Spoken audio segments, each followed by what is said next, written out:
मी पहिलं काम काय केलं असेल तर मी माझी मुलगी जिचं नाळ मी दगडाने तोडलं, जिला मी गायच्या गोठ्यात जन्म दिला, 16व्या दगडाला नाळ तुटलं.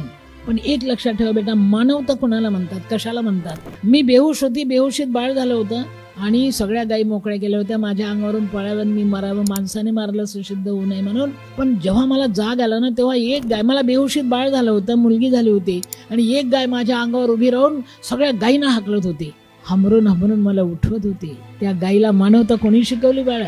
म्हणून मगा सांगताना पोरग जय गोरक्षक, हा रे मी गायची पण आई आहे बेटा. कारण एका गायीने मला वाचवलं. मी तिचा गळा धरून रडले आणि तिला वचन दिलं, माय गाय असून माय झालीस, मी शेवटला रक्ताचं थेंब असेपर्यंत माय होईल.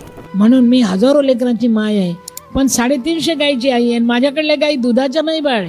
थकल्या भाकल्या गायी लोक हळद कुंकू लावतात, हाकलून देतात रे. माझे लेकरं त्यांना उचलून आणतात ना सांभाळतात बेटा. कारण एका गायीला मी वचन दिलं होतं, तू गाय असून माय झाली, मी तुझी माय होईल. कोणी आपल्यावर एवढेशे उपकार केले बेटा, तर त्याच्यावर ढीगभर परोपकार करायची तयारी ठेवा बाळ. आमची संस्कृती वाटून खाण्याची आहे, मुरबाडून घेण्याची नाही.